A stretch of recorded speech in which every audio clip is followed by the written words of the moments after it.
found the one, you should never give her up. I think it's the way life changes when in love, yeah. I surround my soul with the positivity. That's why I don't worry about the things that I don't see, yeah. These days I don't worry about much. I think we should. Ito yung aking gamot para sa ovulation. Ayan guys, so ayan.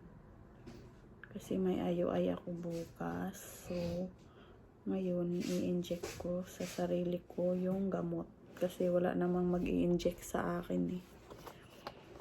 Ayan. Ito yung name ng gamot, Ovidrel. Ayan po.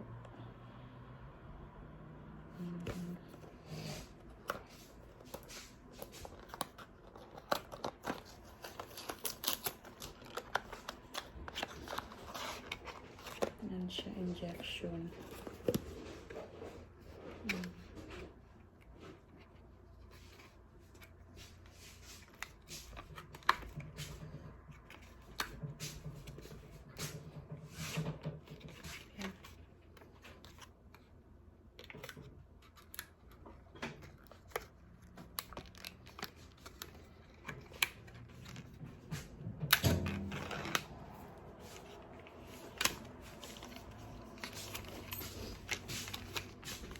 Ayan guys.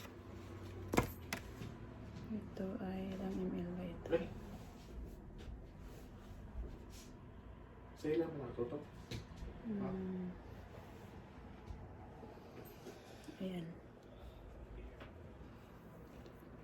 Pahingi pala ako ng ano yung parang ano tawag nun? Cotton? Ay yung parang ano wet na ano. Pasuyo nga ako please. Kailangan lagay? Wet na. Yung alcohol. Alcohol? Alcohol na? Saan kaya alcohol? Alcohol ka ba dito?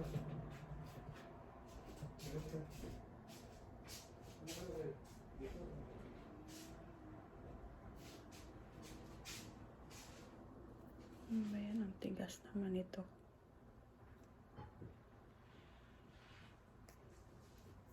Yan, tanggalan ko muna siya ng hangin.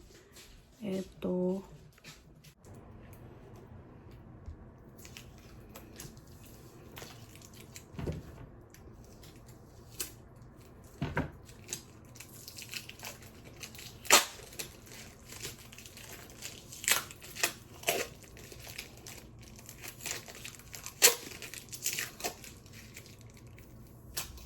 Yan, tapos na.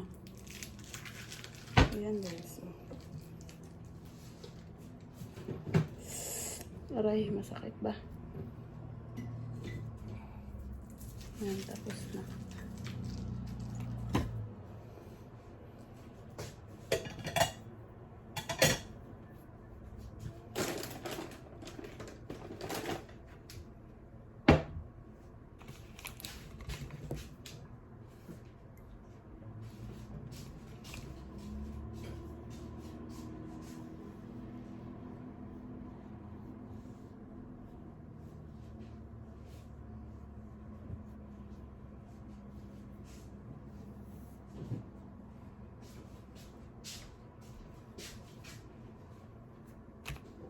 Ayan guys, tapos na. Medyo masakit, kunti lang. Pero carry naman ang sakit. Ganun talaga ang buhay. Ito pa, meron pa dito nga. Nakadalawang ganito na ako. Ayan. Last month. Ngayon ito.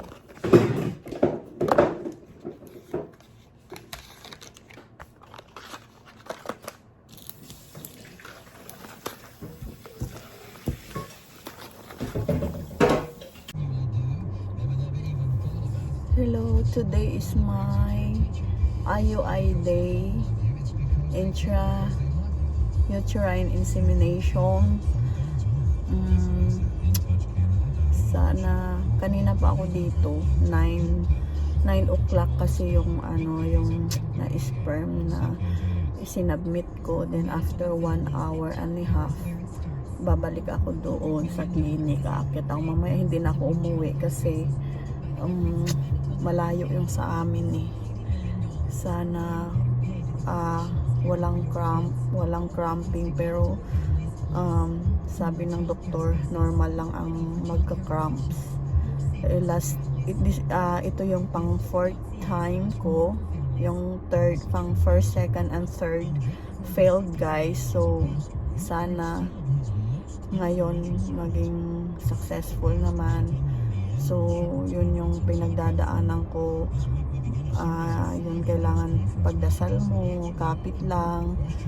Minsan pag mahina ang loob mo, madidepress ka, pero ako kapit lang kasi ako lang talaga. Katulad nito, pagka magka-cramp mamaya, uuwi pa ako, magdadrive ako, kaya nakakaiyak yung buhay ko. Tapos pinagdadasal ko na walang cramp para makauwi ako safe. Kasi yung asawa ko may trabaho. Yun.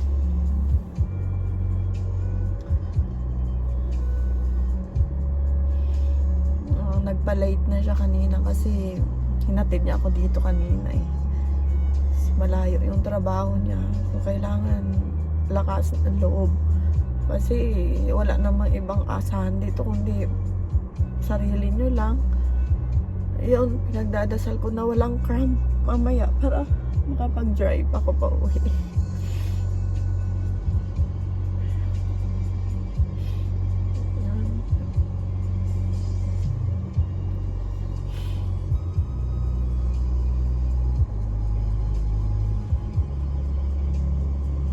Kagustuhan na magkaanak yan, kaya tiis talaga. Tapos wag mawala ng pag-asa.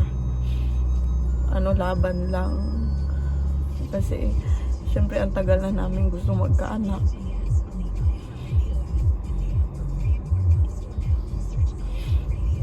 Tapos ito hindi pa rin sumusok.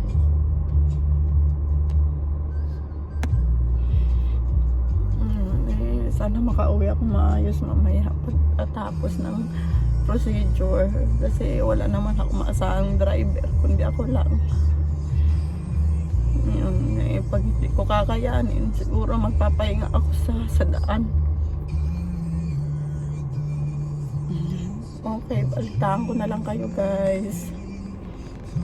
Pray for me guys. Thank you Lord, I don't feel anything today, as in grabe, wala siyang hindi siya wala akong nararamdaman, unlike last month. Sobrang sobrang sakit. Tapos ewan ko ba, ngayon Diyos ko Lord, thank you Lord. Naawa ka sa akin. Ayun, ako Diyos ko, maiiyak naman ako nito. Ayun, pinipigil ko lang yung aking feelings, kasi parang dininig ng Diyos yung panalangin ko na sana walang masakit. As in, wala talaga akong nararamdaman. Nagulat ako na tapos na daw. As in, di ba? Parang si Lord talaga, ayun, tinutulungan niya ako. Kasi uuwi ako mag-isa guys, magdadrive ako mag-isa. Last time sobrang sakit, pero at least may driver ako, nakahiga ako sa sasakyan. Kaya siguro dininig yung panalangin ko na wala akong mararamdaman. Sana ito yung good sign. So I hope this coming June 25 may good news na siya. Pero kung wala, sige, fight lang. Laban lang. Yun. Ayun, pahinga lang muna ako saglit, tapos magbibihis na ako. Tapos uuwi na ako. Thank you Lord. Wala akong nararamdaman na pain. Lahat wala. So, siguro talagang may awa ang Diyos. Talagang dinidinig niya yung panalangin. Pagka nangangailangan tayo ng magdasal lang.